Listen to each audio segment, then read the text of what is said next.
Welcome back to Get Fit with Rachel. My name is Rachel. Today I have an amazing guest host who I'm going to be interviewing. This is Vonn Jones. He is an absolute amazing person. This is my father, but not only that, he has been tremendously successful in his life as a 26 years, yeah. 26 years. Just about. Yeah. Yep. He ran AutoNations as a general manager, and he also was a professional motocross racer, and believe it or not, he still races to this day. And how old are you, Dad? Oh, I just turned 63. So if you think you can't do it, you can. So welcome, Dad. Thank you for having me. Today we're going to be talking more on the sports side of things and how that kind of transitions into real life, so on and so forth. But tell us a little bit about motocross and when. Or supercross. It's one of the most physical, demanding sports out of any sport that there is today. And that includes football. I think motocross number 2, swimming's number 1. I think back when I realized that maybe I had some skill, maybe that I needed to work on something. It was actually after my mom died, we went to live with my grandmother, and the neighbor kid had a little motorcycle. And so they went across the street, were doing some different things on this motorcycle, and I was just watching. So I said, hey man, that'd be cool for me to give that a try. So I asked the dad, I said, and he was taking lap times. I don't know if it was stopwatch or whatever, but he was timing everybody. I said, do you mind if I do that? And so he let me do it, and lo and behold, he wasn't too pleased with the results because they were quite a bit faster than his sons. So he goes, man, he was surprised, and at that point in time, there was a couple other events that we did some different things, and it seemed that I always finished up front. So that was kind of neat. And I knew that maybe I needed to fuel this fire. So that's kind of how that started. That's incredible. Yeah. That's really incredible. So take us back. You kind of had that moment of realization, okay, wait, maybe there's something to this. I really like this. And then how did you kind of get into motocross, like break into the sport? Like, what did you have to do? Who did you have to meet? Could you drive at that time? So on and so forth. Well, it was back in the 70s. So, and my dad was kind of old school. He said, hey, if you want something, you got to go earn it.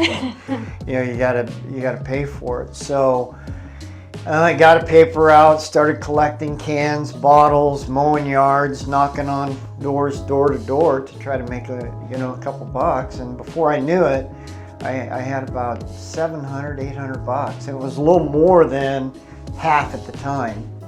And so went out, my dad went with me, and we bought a motorcycle, and my first race was actually in Albany, Oregon, and I finished about mid-pack, but at the same time I think I fell a couple times, 2-3 times. It was muddy. But I had a blast, and so I wanted to go back. And some neighbors. I had some neighbors take me. That was one of the challenges. My dad worked a lot, so I always had to figure out a way to get to the races. So I tried to hang out with some people that were going anyway. So that wasn't always the case.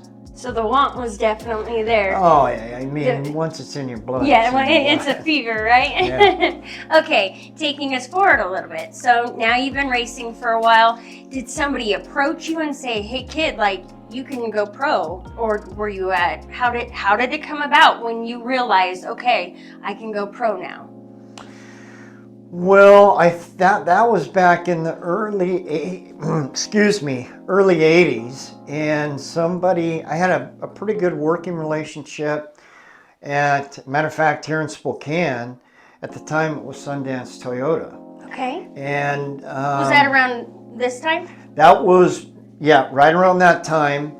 And there was a owner Tom Markson out in Spokane Valley, and Bev, his wife, saw how hard I was working, what I was doing, and so I had to take the winter off in, I think it was 1982, and went down to California. And then when I came, and me and a guy named Steve Peters took the winter off, and we went down there and hit all kinds of races. We saved up for it, hit everything that we could.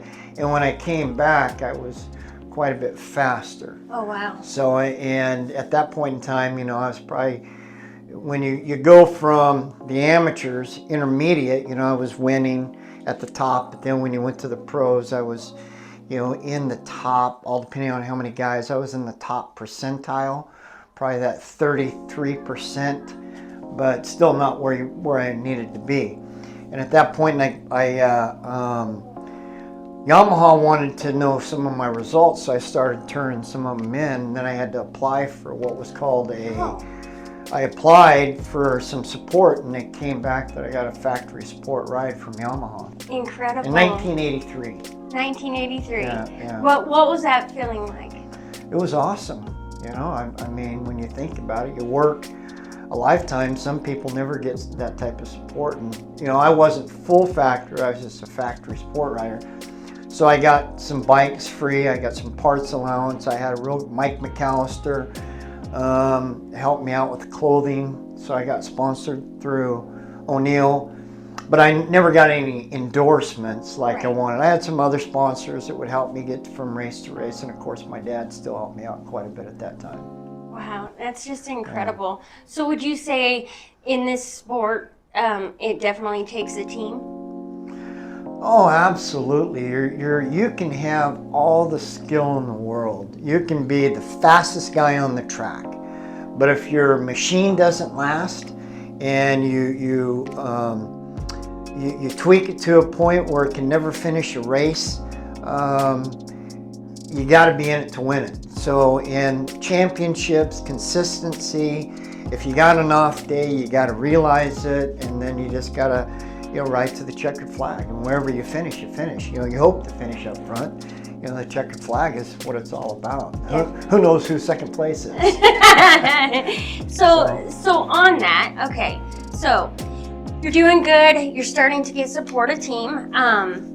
What, for the viewers at home, what can you tell them? How did you set yourself up for success? Did you say, okay, did you make a vision board? Did you write bulletins down to say, okay, I need to make sure my nutrition's on point. I need to make sure I'm training outside of the physical act of racing itself. Like, what did you do to set yourself up for success?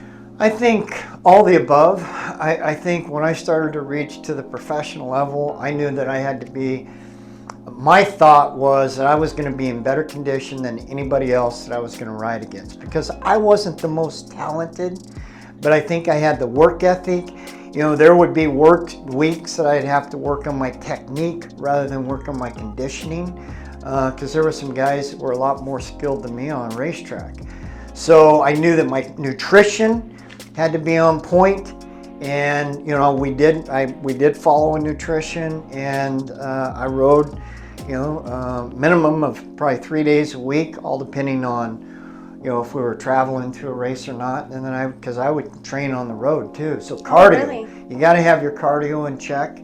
And then I think one of the things that a lot of people take for granted of or don't think about is probably one of the biggest or most important things is the mental toughness.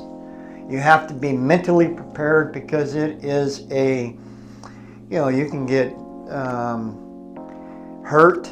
You don't finish where you wanted to. Mm-hmm. Expectations. Absolutely. People are grinding on you. You should have won that race. Yep. And so, I mean, you're getting hit from all kinds of different angles. So you got to be mentally tough. As long as you know you do all the work to get where you need to get. Sometimes race days are the easiest part of the whole thing. Absolutely, because Yeah. you're doing what you love at that point. Yeah, if you know you're prepared, you just got to wait for the gate to drop. And I totally agree with you. In fact, they have a lot of coaches now specifically for athletes to work on that mental toughness. You know, working on if you lose a race, working on if you don't have the best lift and you got third place, whatever the case may be. I totally agree. Mental toughness is by far number one. Let's get into some fun stuff. Okay. All right. Sounds good. Worst crash. So in 1993, worst crash ever was, went down to the Tri-Cities. Some guys talked me into the spring. It was March. It was, we had a bad winter, so it was wet, cold, a lot of water, some snow. And it was on the first lap. I was in first place. Oof. And I was going through this section where there's a big body of water. Lifted my front end up to go over the body of water, and I hit something. Oof. I was in 6th gear. I hit something. It was on a 125. and I hit something, and I just cartwheeled. Oh. Busted some teeth. Broke both my wrists. Broke my left ankle. So that was the worst one. Now, if I remember correctly, you didn't miss a day of work, did you? No, I did not miss a day of work. I went to work the next day, and I had in my cast, I had them tape my wrists a certain way. So that was a lot of liquid. I would say liquid was in my diet. So I had crutches that were set up so to walk like this. I remember. Yeah. So I don't mean to laugh because I know it's horrible, but it's kind of funny to look back. For me, I think by far the worst crash that I remember was we were out at Clarkia in Idaho. And you and a gentleman kind of were battling back and forth, or I don't know if he was a lapper because I can't recall. I was pretty young. And you can tell the crash part. Go ahead. You know exactly what I'm talking about. But I'm going to tell you from my perspective as an 8-year-old girl what it felt like. Yeah, that was a guy named Perry that we're battling for the lead. He took an outside line. I took an inside line. And we collided. We were dicing for the lead, and when I hit him, for whatever reason, I kind of flipped under his rear wheel, and in between his exhaust and his rear tire. Rear tire on his stomach. It tore up my stomach, tore up my back, had burns. I was shredded, and all I could think of, where's my bike? I didn't want this guy beating me, so I picked up my bike. I think I finished still third. Yep. Yeah. Yep. But as a young little girl, I believe I was around 8 years old. They're coming into the corner and they're right in front of me. I'm on the sidelines like, yeah, Dad, go, go, go. And all of a sudden they crash. And for me, my perspective, I thought my dad was getting like cut in half because he was in the back tire. And I'm like, oh, you're killing my dad. But then he came back and, you know, like you said, still took third. And we were just like, are you okay? And then he was peeling his shirt off of his skin because it was like burnt in. It was bad. It was bad. It was not good at all. But still finished. Yep. Still finished the day. That was, did go to the hospital. Third-degree burns. Emergency room. That was burns are no fun. No. So we kind of touched on dealing with stress a little bit. Once again, for the viewers at home, what do you think has been something that has helped you in everyday life, learning how to deal with stress, learning how to overcome challenges, you know, like you were talking mental toughness? How do you feel that that's helped you in the day-to-day life? Well, I think one, stress. You know, what is stress? You know, a lot of people define it in a lot of different ways. I think today's the first day of the rest of your life. Stress, I think you embrace life. I think that as long as whatever you're doing, whether it be your day-to-day work, whether it be goals that you want to accomplish, have fun. You know, it's not the end of the world. There are people out there in a lot worse situations, I think when it's bad, look up. When it's good, look up.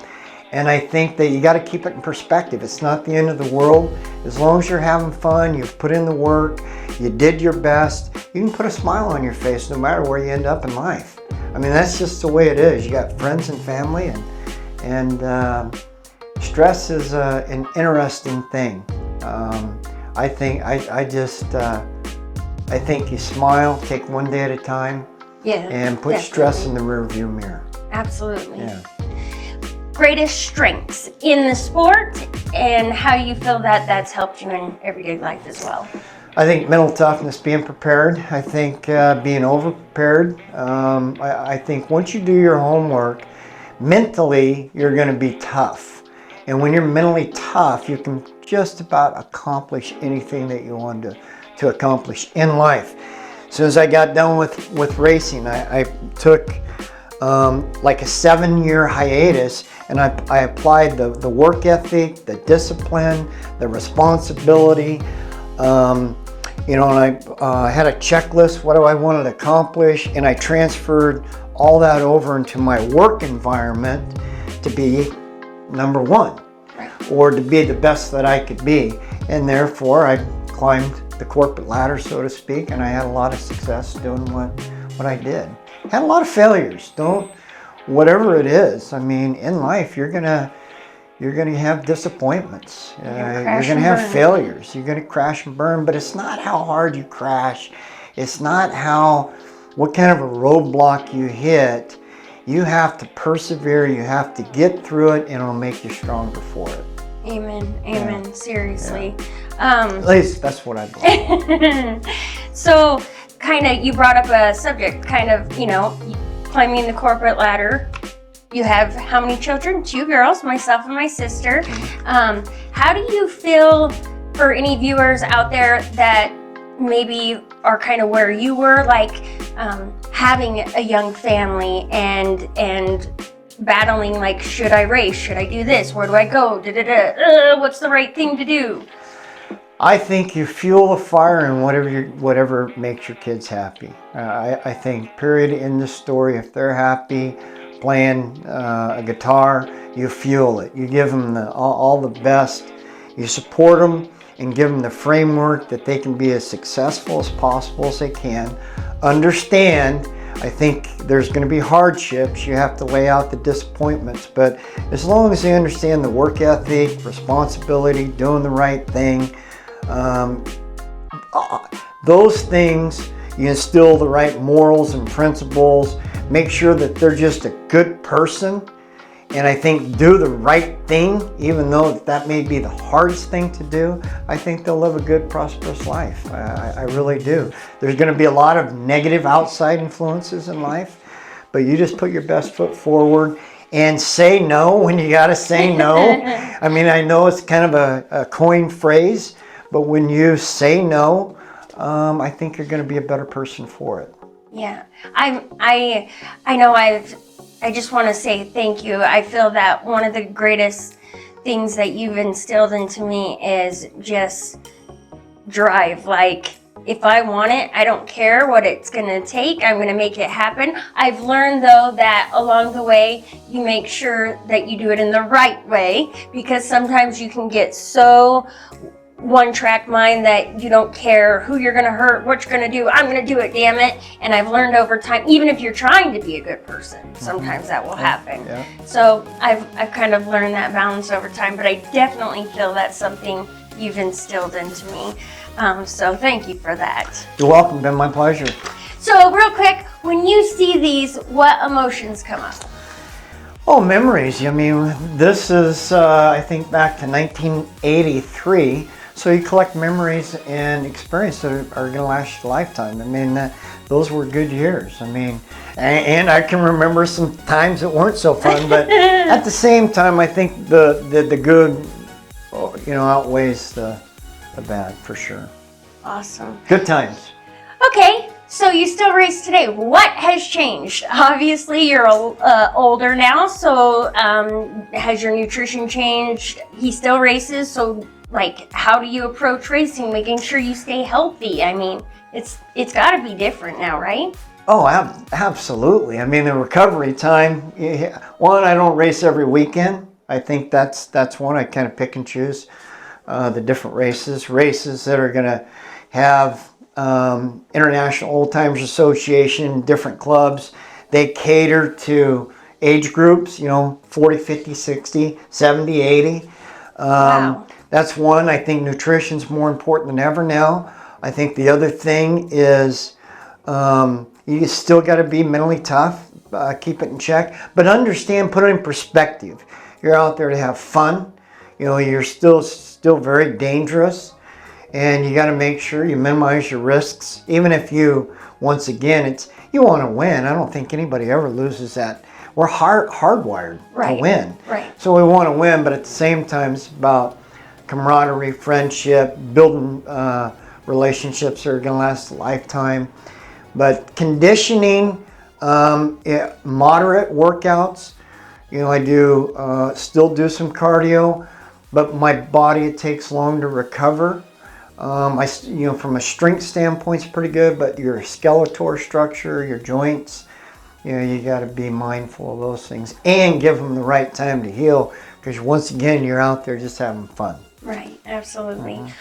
Well, I know we've touched on mental toughness, so that's probably kind of the answer. So if you have anything else that you'd like to share with the viewers at home to give them a piece of advice for life. I think the piece of advice for life, have fun. Don't put it in perspective. Too many people get out there, they pump everything that they got into something, thinking that there's, you got to keep in mind 3% of the people normally in whatever sport it is are the ones that make it. And so there's a small percentage. So, and then I see that the support system actually will destroy some of these young adults or younger kids with expectations and some unrealistic expectations. So I think put it in perspective, have fun. I mean, you're going to meet people that are last a lifetime friendships. And when you have fun, understanding that you have a goal in mind of what you want to accomplish, and of course that's winning, hitting the checkered flag, but at the same time, just to give it your best. Once you do your best, that's good enough. Absolutely. Yeah. One more question, and then we'll kind of wrap this up, but favorite race of all time? My favorite race, God, I've had so many. I'll tell you a race that I did, wasn't motocross. It was a desert race in Rosarita Beach, Mexico. And we had a 125. We geared it to go about 90 some miles an hour. We had a toggle switch, would dump raw fuel. A guy named Joe Huber was my mechanic. Ron Maruzzi of Yamaha Suzuki 29 Palms helped me out. We had, I won the race, and we had some factory guys we beat, and we took a motorcycle off the showroom floor. Didn't hop it up, took a stock bike, but it was running. We jetted it right. We did all the right things, gearing, stuff to save the motorcycle, and that was Rosarita Beach 100, 1987. And out of, I think there was 900 people, I got 9th overall, and I won my class. And I had some fast competition. Didn't that make a newspaper clipping, or was I had a full-page article in Cycle News magazine. Yeah. Won about $700 way back then, a bottle of champagne, a big old trophy, and we had a blast. That was a good time. That's absolutely incredible. We can't thank you enough for coming today here at Get Fit with Rachel. Make sure you come again, because you never know who's coming on next. You guys are amazing. So let's get stronger together. Brap.